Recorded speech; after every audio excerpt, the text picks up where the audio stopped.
Testimonio de matrimonio restaurado. Entre bofetadas y besos nació nuestro primer hijo. Francisca, ¿cómo comenzó realmente tu viaje de restauración? En el pasado respondía sin pestañear que todo empezó en la luna de miel. Hoy sé que fue incluso antes de casarme. Mis pecados condenaron mi matrimonio incluso antes de casarme.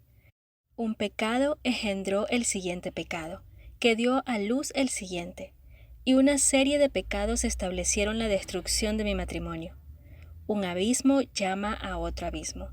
Salmos 42:7. Soy hija del mundo, fui criada con los valores y malas costumbres del mundo. Generaciones de pecado es como empezó, y se fue fomentando mi vida. Para que entiendas mejor mi parte en esta trágica y tan dolorosa historia, todo empezó con la deshonra y desobediencia a mis padres en mi adolescencia, que me dejó ciega, sin discriminación, muerta. Honra a tu padre y a tu madre, y el que maldiga a su padre o a su madre, de cierto morirá. Mateo 15:4. La deshonra junto con los valores erróneos, los pensamientos mundanos y las metas fueron la causa de la destrucción. Para sentirme amada, querida, valorada, comencé a salir muy temprano después de tener algunos novios y por error entregué mi corazón, mi fuerza y mi mente a uno de ellos. Lo hice con cada uno que siguió. Después de un tiempo, un chico me dejó por otra chica. En su momento sufrí demasiado, hasta quise matarme. En medio de este desajuste emocional, traté de buscar otro amor mayor, pues en mi mundo de la época había un dicho que decía que solo se olvida un gran amor con uno mayor. Sí, había un amor mayor que podía ayudarme a superarlo, pero estaba a años de descubrir este secreto. En esta búsqueda equivocada de otro gran amor terrenal, comencé a salir con mi esposo. Los dos ya trabajábamos. Después de 2 años de noviazgo, descubrimos que estaba embarazada. Rápidamente programamos la boda. Fue una decisión difícil, porque interiormente creía que aún no había olvidado a mi primer gran amor. Por si toda esta confusión interior no fuera suficiente, en mi luna de miel, mi ahora esposo, que fue un caballero durante el noviazgo, se enfrió, me ignoró y me trató mal. Peleábamos tanto en nuestra luna de miel, fue tan malo que en el camino de regreso todo lo que pensaba era en romper. Cuando hablé con mi madre, ella tenía el corazón endurecido, porque para ella un matrimonio roto era una deshonra, una vergüenza para la familia. A la edad de 21 años, sin el apoyo de mi madre, me mudé a regañadientes con mi esposo para tratar de hacer que este matrimonio funcionara. Lamentablemente, la convivencia siguió siendo con muchas peleas y disputas, porque ambos veníamos de una base pecaminosa, con hábitos de deshonra y falta de respeto. Indisciplina económica, lo que resultó en tener problemas económicos en el primer mes. Agregué esto a nuestros otros problemas, el problema principal del respeto mutuo. Incluso nos atacamos físicamente entre nosotros algunas veces. La agresión verbal era constante. Entre bofetadas y besos nació nuestro primer hijo. 2 meses después ya estaba embarazada de nuevo. Un hijo nació en enero y el siguiente en diciembre del mismo año. Un lío generalizado, mucho desajuste financiero y emocional. Las cosas mejoraron un poco económicamente y tuvimos a nuestro tercer hijo 2 años después. Cada vez más peleas, más desacuerdos, todo girando siempre en torno a las finanzas, la inmadurez y la falta de respeto. Hasta que renunciamos a nuestro propio negocio. Rápidamente conseguí un trabajo. Nos fuimos a vivir a la casa de mis padres por los gastos, pero mi esposo no consiguió ningún trabajo. Realmente ni siquiera hizo un movimiento para buscar uno. Al contrario, tenía 1000 excusas. Lo vi como un hombre débil al que estaba atada. Pasaron 4 años en este gran lío. Cada año me cansaba más de toda la situación. Quería irme de la casa de mis padres, ya que se suponía que era temporal, solo unos meses, mientras reorganizábamos nuestras vidas. Pero estaba disfrutando de la comodidad, la falta de responsabilidad, el apoyo que teníamos allí. Yo creo que él no tenía una familia así y lo que para mi marido era una delicia, para mí se estaba convirtiendo en una calamidad. Un poco de mí moría todos los días. Quería mi propia casa, mi propia familia, mi privacidad y paz, porque mis padres peleaban demasiado. Tenían un matrimonio lleno de peleas. Lucharon tanto que ni se dieron cuenta de lo mucho que lucharon y delante de todos nosotros. Durante los 4 años que vivimos en casa de mis padres, la situación se me hizo imposible. Todavía era muy joven, con 3 niños pequeños, y en mi cabeza estaba condenada a un matrimonio donde mis padres y yo éramos los proveedores, mientras mi esposo disfrutaba quedarse en casa y ser atendido. Ni siquiera cuidó de sus propios hijos. Después de pedir, rogar a mi esposo, mi madre habló con mi esposo, apelando a toda y cualquier decencia humana, para que deje la casa de mis padres y mantenga a su familia. Nada de lo que hicimos tuvo éxito. Estaba herido, agotado, exhausto y al límite. ¿Cómo cambió Dios tu situación, Francisca, mientras lo buscabas de todo corazón? Quiero que muestren misericordia, no que ofrezcan sacrificios, porque no he venido a llamar a los que se creen justos, sino a los que saben que son pecadores. Mateo 9:13. La bondad de Dios lo lleva al arrepentimiento. Romanos 2:4. En medio de esta agonía de la vida, estaba consumida por dentro, destruida. Lloré en secreto, no hablé más con nadie y no veía la salida. Estaba atrapada en una prisión de dolor, mentiras, engaños, culpa, condena, odio, resentimiento y un sinfín de heridas. Pero Dios, mi querido esposo celestial, maravilloso, mi eterno príncipe de paz, por fin brindó una forma para que mi esposo terrenal pudiera tener su propio negocio. Y durante las entrevistas que me hizo a lo largo del año siguiente le dije, si Dios obra, si mi esposo consigue un trabajo sin tener ningún título, iré a la iglesia. Sabré que Dios existe. Dios me ve. Si Él me muestra que existe porque solo Él puede resolver este gran lío, voy a la iglesia y nunca más lo dejaré. Empezó su propio negocio a finales del año que nació nuestro tercer hijo, y en el mismo mes lo agarré a él y a sus 3 hijos, y todos íbamos a la iglesia. En el primer servicio de la iglesia le dije a Dios que necesitaba demostrarme que Él era real de una vez por todas, o que si era una ilusión, algo irreal. En mi mente dije que de ahora en adelante haría todo lo que estuviera a mi alcance, que lo obedecería incondicionalmente, que obedecería los 10 mandamientos y que diezmaría, que nunca más tomaría una decisión sin su aprobación. Esa era mi parte. La suya era probar que él era real. Mira, yo no estaba siendo fanfarrón, y él sabe eso. Entiendan mi contexto. Yo había sido criada en la Iglesia Católica, asistiendo a innumerables misas, rezando rosarios, haciendo muchas promesas a los santos. El Cristo que yo conocí estaba clavado en la pared y no hizo interacción con la gente. Estaba desesperada por un Salvador solo para mí. Estaba sucia, agobiada por el pecado, abrumada por la culpa y la condenación. Ahora me odiaba a mí misma más de lo que odiaba a mi esposo, porque yo era la persona que cometió adulterio. Una mujer adúltera en nuestra sociedad se considera una prostituta.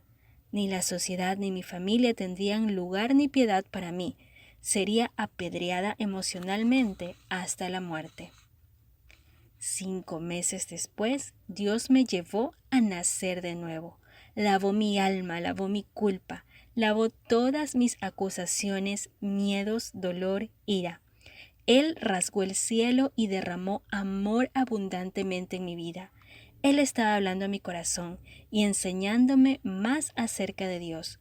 Su gracia, su favor, su justicia, su deseo de salvarme, esta infame pecadora. Lloré todos los días, todo el día, cuando estaba llena de amor, llena de perdón a mí misma, llena de gracia. Él me dio el comando principal que cambió toda mi vida. Dios explicó que el amor es un mandato que elegimos obedecer o ignorar. Debemos decidir obedecer y amar a una persona aunque no valga la pena amarla y no sintamos nada por esa persona. El amor no depende del sentimiento, ese amor es un verbo, una actitud continua. Amaré como Él me ama. La persona decide amar, obedecer el mandato y en la obediencia aparecerá el sentimiento. Luego me explicó en qué consiste el verdadero amor, cómo este verbo se multiplica en acciones y no sentimientos. El amor es paciente y bondadoso, no es envidioso ni orgulloso, no es arrogante ni grosero. El amor no exige que hagas lo que él quiere, no es irritable y apenas sospecha del daño que los demás pueden hacerte. Nunca se contenta con la injusticia, sino que se regocija en la verdad. El amor nunca se rinde, nunca pierde la fe, siempre tiene esperanza y persevera en todas las circunstancias. Primera de Corintios 13, 4, 6. Me impactó porque toda mi vida creí en el amor como un sentimiento abrumador, en el amor que veía en las telenovelas, en el cine, el amor basado en la química del cuerpo. Sin embargo, mi Salvador, y ahora Él era el Señor, explica en su palabra que el amor es un verbo, una acción, una práctica diaria que comienza en el corazón, la decisión de la persona de obedecer a Dios. Me sorprendió que hubiera decidido obedecer a Dios hasta la muerte, nunca hacer nada sin el permiso, la autorización y la bendición de Dios. Y lo que más oré en estos últimos 5 meses fue cuando me pudiera separar oficialmente, cuando esa mentira, mi matrimonio terminara, que Dios me mostrara el momento adecuado para la separación. Y Él en realidad me estaba preparando para recibir el mensaje de que Él odia el divorcio y que este matrimonio demente, concebido completamente en pecado y error, era un matrimonio en el que Él quería que yo permaneciera y floreciera. La prisión de mentiras que me tenía cautiva fue destruida en un instante. Fui liberada de la mentira, del engaño, de la oscuridad. ¿Qué principios de la palabra de Dios o a través de nuestros recursos, Francisca, te enseñó el Señor durante esta prueba?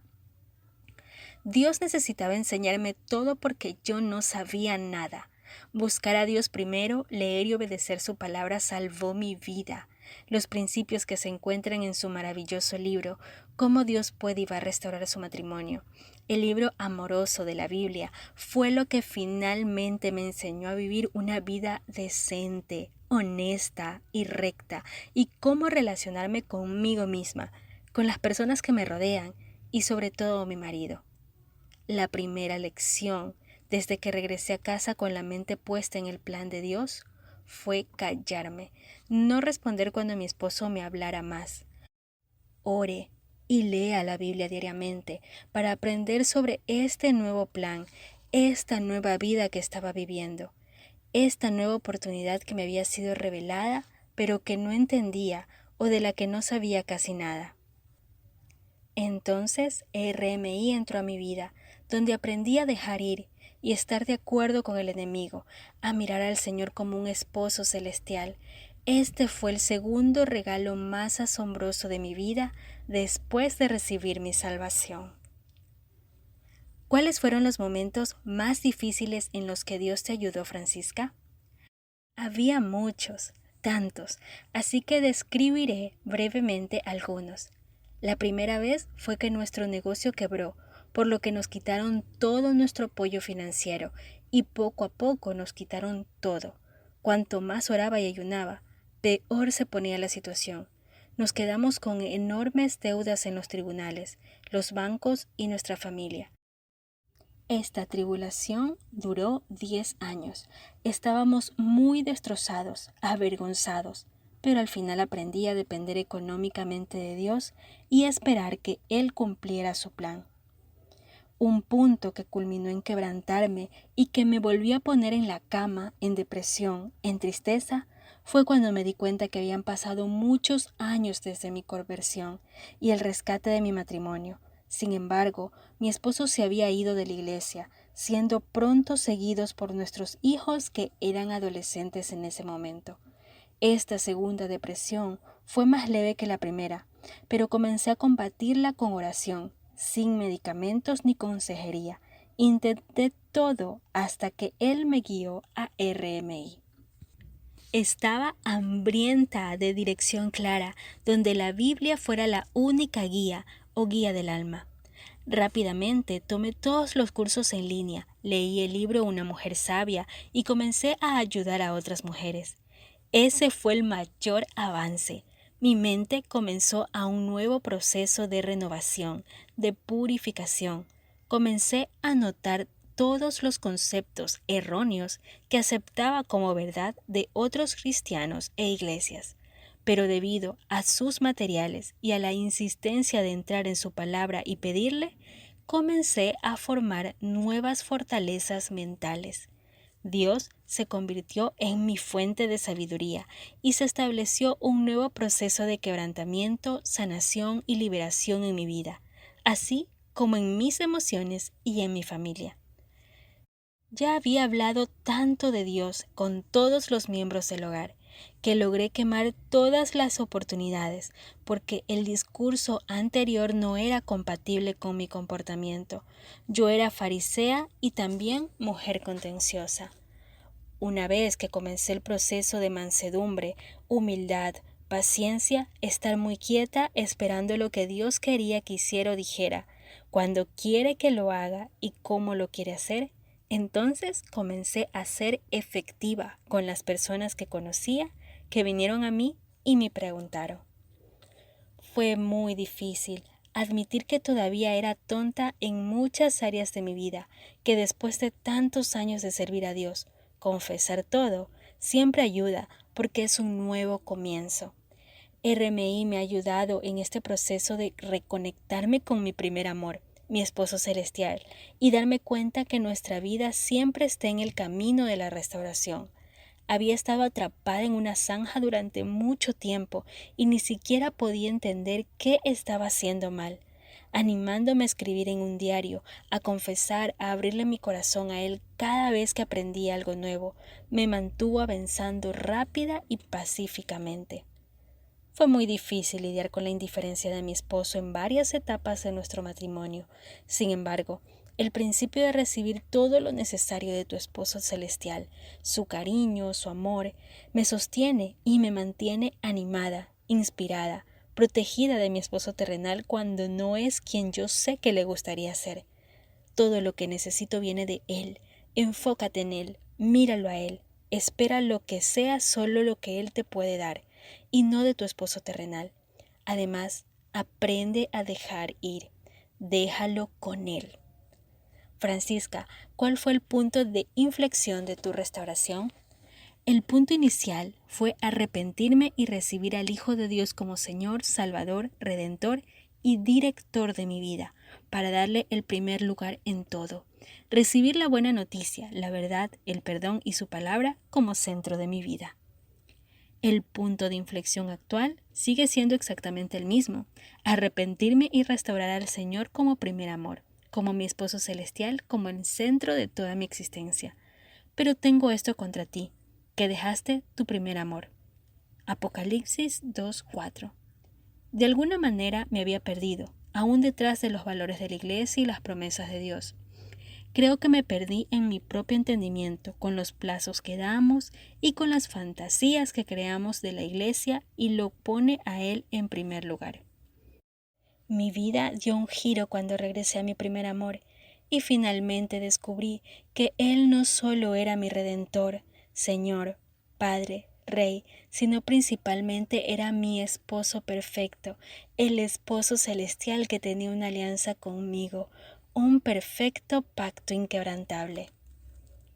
Cuéntanos, ¿cómo sucedió, Francisca? ¿Su marido acaba de entrar por la puerta principal? Francisca, ¿sospechaste o pudiste decir que estabas cerca de ser restaurada? Sí, mi esposo acaba de aparecer, o tal vez fui yo quien apareció. No vi que nada estuviera a punto de suceder. Estaba ciega, y Dios hizo todo por sí mismo, sin mi ayuda, sin interferencias. No me interpuse. Es así como su libro dice, que es como Dios restaurará. Nosotros no podemos. ¿Recomendarías alguno de nuestros recursos en particular que te haya ayudado, Francisca? Recomiendo ampliamente todos sus recursos en línea. Son fundamentales para renovar y limpiar la mente y el alma. Renovación mental. Tomé cada curso varias veces y creo que todavía lo haré una y otra vez. Recomiendo el libro Una mujer sabia. ¡Qué joya! Leyendo el animador diario, los devocionales diarios y leyendo la Biblia todos los días. El mejor libro sobre el amor en el universo. ¿Te interesaría ayudar a animar a otras mujeres, Francisca? Sí, totalmente interesada. De todos modos, Francisca, ¿qué tipo de alimento te gustaría dejar a las mujeres en conclusión? Amadas y hermosas mujeres, el aliento que les dejo es que nadie las ha amado, ni las amará nunca como su esposo celestial anhela amarlas. Hasta que creas y recibas esta verdad como la primera de tu vida y se convierta en la piedra angular de tu vida, seguirás estando sumergida en el dolor y el tormento. Todo el amor que quisiste recibir, todo el cariño, toda la aceptación, todo el dolor, todo el abandono, el desprecio que sientes, todo el vacío que te está desgarrando el corazón, todo lo que usted piensa que fue su esposo terrenal quien lo causó, todo es para que su esposo celestial se encargue. Su esposo terrenal nunca podrá tomar o arreglar nada. Nuestro corazón pertenece al Rey. Nuestra vida es suya. Nuestro todo debe permanecer con nuestro esposo celestial. Le agradezco profundamente por mostrarme primero que lo necesitaba durante tantos años de mi vida y que eligió a los necios de este mundo para confundir a los sabios. Me tomó como suya, derramó sobre mí su sabiduría y su amor, y entonces Él quiso probarme, derramó lluvia sobre mí, hizo desbordar ríos, hizo soplar vientos de todos lados, pero me ha mantenido arraigada en aquel que es mi roca y mi salvación. De modo que cualquiera que oye estas palabras mías y las pone en práctica es como un hombre prudente que edificó su casa sobre la roca. Cayó la lluvia, se desbordaron los ríos, soplaron los vientos y golpearon aquella casa y no se cayó, porque tenía su cimiento sobre la roca. Mateo 7, 24-25.